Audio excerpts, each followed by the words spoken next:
This video is all about reverse engineering your performance. So what does that mean? Well, think of it like this.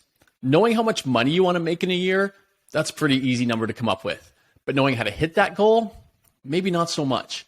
And this module has been designed to reverse engineer your financial goals so that you know what targets and what metrics you have to hit quarterly, monthly, and even all the way down to daily numbers. This way, you know if you are staying on track. You see, it is vitally important to know your goals, to know your numbers, and be able to then be motivated to go after them.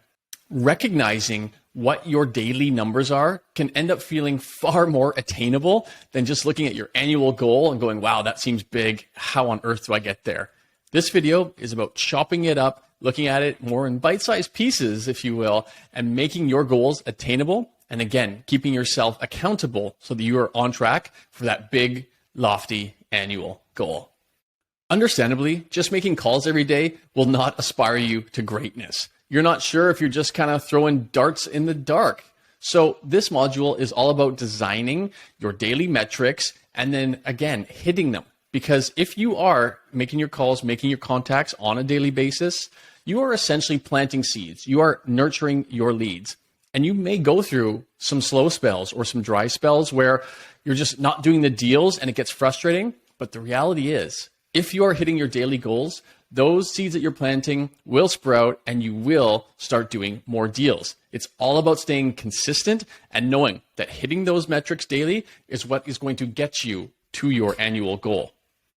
I have built out a transactional worksheet that you can download and follow along with this exercise. I highly suggest you do this because it'll make, I think, a lot more sense if you're entering in your numbers as we go along.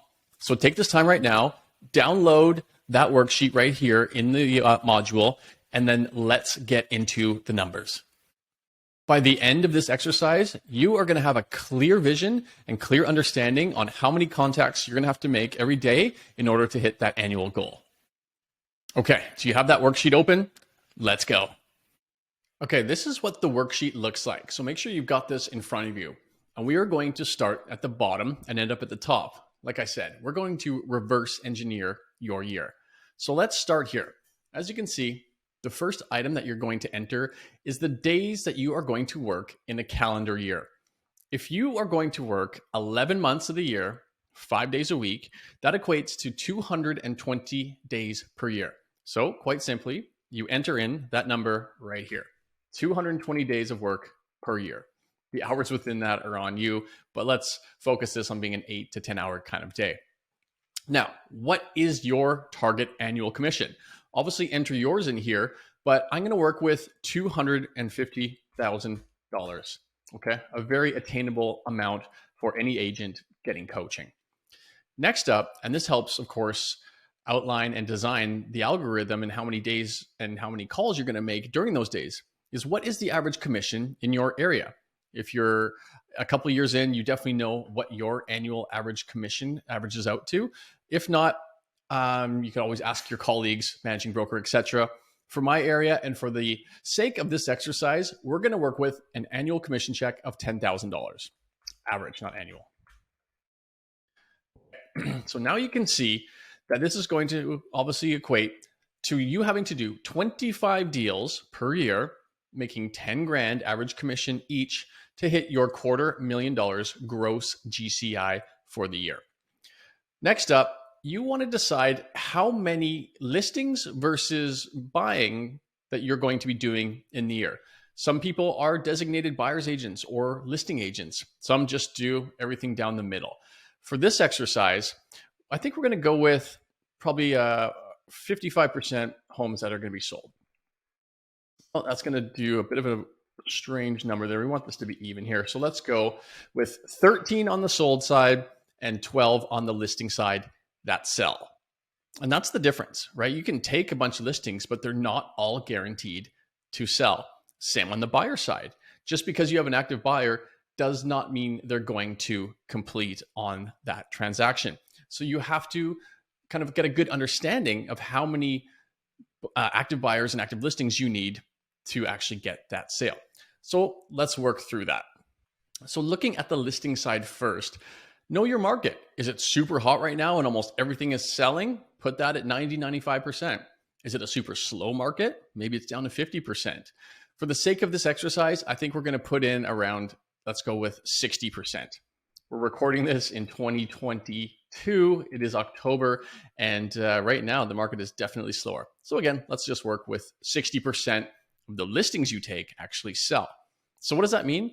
In that calendar year, you need to take 20 listings to ultimately end up with 12 sales. See the difference there? It's very important. And of course, just thinking that on a calendar year, if you only got 12 listings that all 12 would sell to hit your goal, you would likely end up missing it. So let's back this off even further.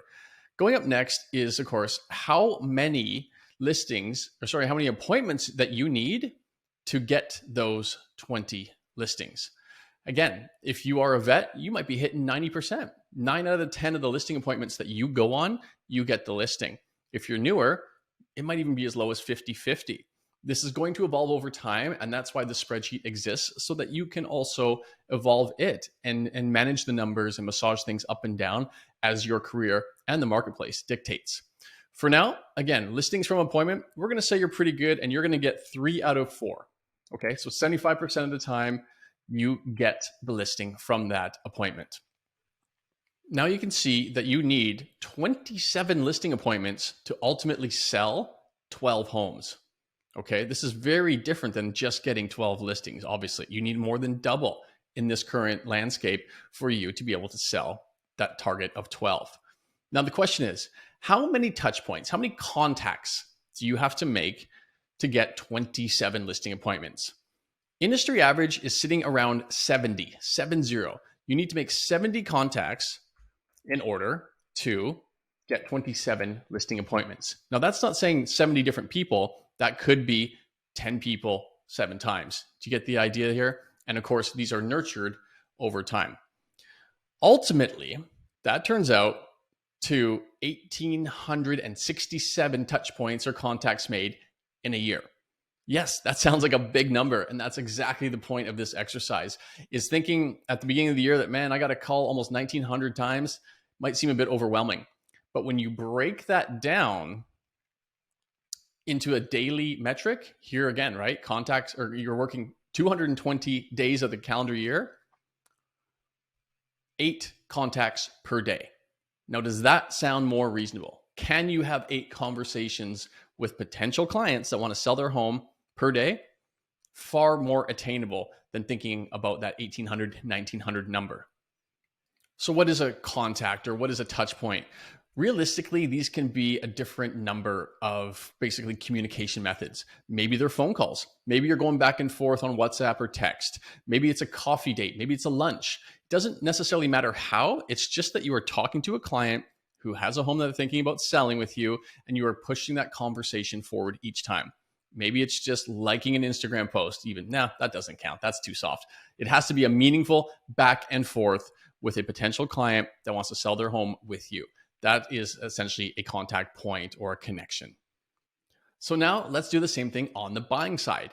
As we had calculated earlier, we plan to have 13 homes bought or technically sold on our side here. So how many active buyers do you need to work with to get 13 sold? For this exercise, we're going to work with that 3 and 4 number again. So 75% of the people that you are working with are going to ultimately end up buying a home within that calendar year. So just like the listing appointments, how many buyer appointments do you need to go on to land the 17 active buyers? Industry standard in around that 75% again. Newbies, newer agents, maybe you're hitting 50%. Maybe you're a veteran and you're up to 90%. Whatever your number is, that's fine. Enter it in here because we want this exercise to speak to you and your production goals. So we're entering 75 here. And as you can see here, that is going to equate to now 23 buyer appointments. 23. Okay, that's pretty reasonable, I'd say. That's almost 2 per month.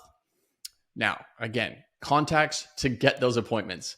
So we're going to say it's a little bit less here than it is with sellers. Buyers are somewhat more motivated, and I find a little bit easier to turn from a connection, a communication into a client.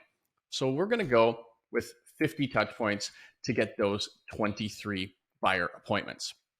Look at your year. Okay, 1,156 communications, touch points, contacts back and forth per year. Big number. Yes, it is. But again, 220 days you're working that year. That means only 5 per day you need to talk to. Much more attainable. At the very top here, you can now see your total connections per day. 14. If you talk with 14 people per workday in your calendar year, you are going to ultimately earn about $250,000 in commission. Okay, these numbers need to be massaged for your specific scenario, of course, but as an agent here, 6-7 years in the game with a team of 8, I know this works. And I know these are in and around the type of numbers that it takes to get those annual goals. So run this for yourself, know your numbers, and again, print out a worksheet. This is going to be one of our later modules here, but tracking yourself, keeping yourself accountable to 14 connections with potential clients, with hot leads every single day will earn you money. And again, let's say you go through a cold spell. Let's say you go 2-3 months without a deal, but you are hitting your metrics. You're making those 14 calls per day. Those seeds are planted. Those will turn into transactions when the market swings around or the clients are ready, right? They're kind of like avocados.